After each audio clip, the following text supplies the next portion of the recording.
Have you ever thought about where your hard-earned money is being spent every month? How is it being spent so quickly? And how can you cut back on some unnecessary expenses? Well then, you have come to the right place. Today, we are going to talk about the 5 ways to cut back on unnecessary expenses. I'm Vineet, welcome back to my channel and let's begin. Number 1. Track your spending. Tracking your spending is an important step towards improving your financial situation because it allows you to see where your money is going and identify areas where you can cut back. To track spending, you can use a variety of tools such as a pen and paper, a spreadsheet, or a budgeting app. The important thing is to find a method that works for you and stick to it consistently. Start by tracking all of your expenses for a month, including things like rent, mortgage, utilities, groceries, entertainment, and any other expenses you may have. Once you have tracked your expenses for a month, take a look at where your money is going. Are there any areas where you're spending more than you need to? Are there any expenses that you can cut back on? For example, if you notice you're spending a lot of money on dining out, for example, consider cutting back on dining out and cooking at home more often. Another benefit of tracking your spending is that it allows you to identify any unnecessary or frivolous expenses that you may not have even realized that you are making. For example, if you're spending £5 a day on coffee, that adds up to £150 a month or £1,800 a year. You can take it to the Bahamas with that money, or even better, invest in a low risk ETF.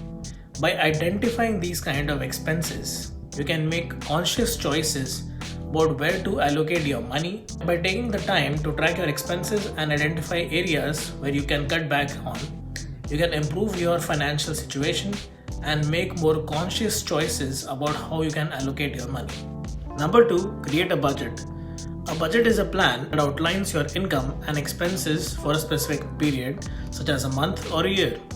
To create a budget, start by listing all of your sources of income, including your salary, bonuses, and any other sources of income you may have.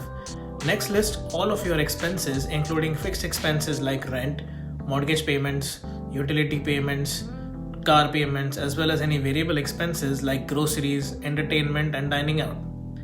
Once you have a complete list of all your income and expenses, subtract your expenses from your income to see how much money you have left over each month. If your expenses exceed your income, you need to make some adjustments to your budget, such as cutting back on discretionary spending or finding ways to increase your income. One of the benefits of creating a budget is that it allows you to prioritize your expenses based on your values and goals. For example, if you're saving up for a down payment on a house, you can allocate more money towards your savings goals and cut back on discretionary spending. Another benefit of creating a budget is that it helps you identify areas where you may be overspending. For example, if you're spending more on dining out than you're comfortable with, you can make conscious effort to cut back on eating out and cook at home more often. By creating a plan that outlines your income and expenses, you can prioritize your spending, identify areas where you may be overspending, and make conscious choices about how you can allocate your money. Number 3, cut back on dining out. Dining out can be a major expense, especially if you're doing it often. In London, a meal for 2 costs £30 on average. If you're eating out even twice a week, that's £60 per week, or £240 per month, or £3,120 a year. Do you really want to spend that much money just on food? I'm sure you know the answer to that. Instead of eating out at restaurants, try cooking at home more often. Meal prepping on the weekends can save your time and money during the week, and it's a great way to make sure you're eating healthy. If you do decide to eat out, look for ways to save money. For example, try going out to lunch instead of dinner, as lunch menus are often less expensive. You can also look for deals and discounts like happy hour specials or coupons. By reducing the amount of money you're spending on dining out, you can cut back on expenses and save money. Number 4, reduce energy bills. One way to reduce your energy bills is to make your home more energy efficient.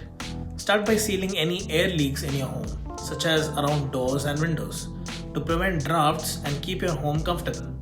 You can also add insulation to your attic and walls to help you keep your home warm in the winter and cool in the summer. When it comes to heating and cooling your home, be mindful of your thermostat settings. Turning down your thermostat a few degrees in the winter and up a few degrees in the summer can significantly reduce your energy usage and lower your bills. You can also install a programmable thermostat which allows you to set different temperatures for different times of the day. In addition to these steps, there are many other ways to reduce your energy usage and lower your bills, such as using a clothestine instead of a dryer, turning off lights and electronics when not in use, and using a power strip to reduce standby power usage. Number 5. Memberships and subscriptions. These add up quickly and without even you noticing. Many companies offer subscriptions and memberships for a range of services, including streaming services, gym memberships, coffee subscriptions, and more. While they may seem like a small expense each month, they can add up over time and contribute to unnecessary expenses. To cut back on subscriptions and memberships, start by taking a close look at all the services you're currently subscribed to.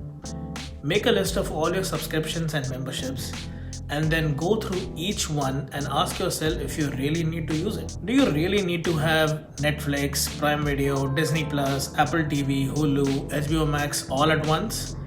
If you're not watching any show or movie on any of these platforms, then what's the point on having them? Also, may as well cancel that dreaded gym membership if you haven't gone in months. Once you have identified which subscriptions and memberships you can cancel, you can take action to do so. Contact the company directly to cancel your subscription or membership, or do it online if possible. Some companies make it deliberately difficult to cancel, so be prepared to be persistent and assertive. Another way to cut back on subscriptions and memberships is to negotiate the price. Some companies may be willing to offer you a lower rate if you're a long-time consumer or if you're willing to sign up for a longer period of time. It's worth reaching out to the company and asking if they can offer you a better deal. Lastly, consider sharing subscriptions and memberships with friends or family to save money. For example, if you have a Netflix subscription, consider splitting the cost with a friend or family member. This way, you can still enjoy the service but at a much lower cost. So in summary, cutting back on unnecessary expenses can help you save money and achieve your financial goals. By following these 5 tips, you can reduce your expenses and keep your money in your pocket. Remember, cutting back on unnecessary expenses doesn't mean that you have to deprive yourself of the things you enjoy. It simply means being more mindful of your spending and making more intentional choices about how you can allocate your resources. By making small changes to your daily habits and being more intentional about your spending, you can achieve your financial goals and create the life you want. So please start implementing these steps today and take control of your finances for a better, more secure future. I hope you found this video helpful. Please like, share, and subscribe to my channel for more helpful personal finance content. If you have any additional tips or suggestions, please share them in the comments below. Thanks for watching, and I'll see you in the next one.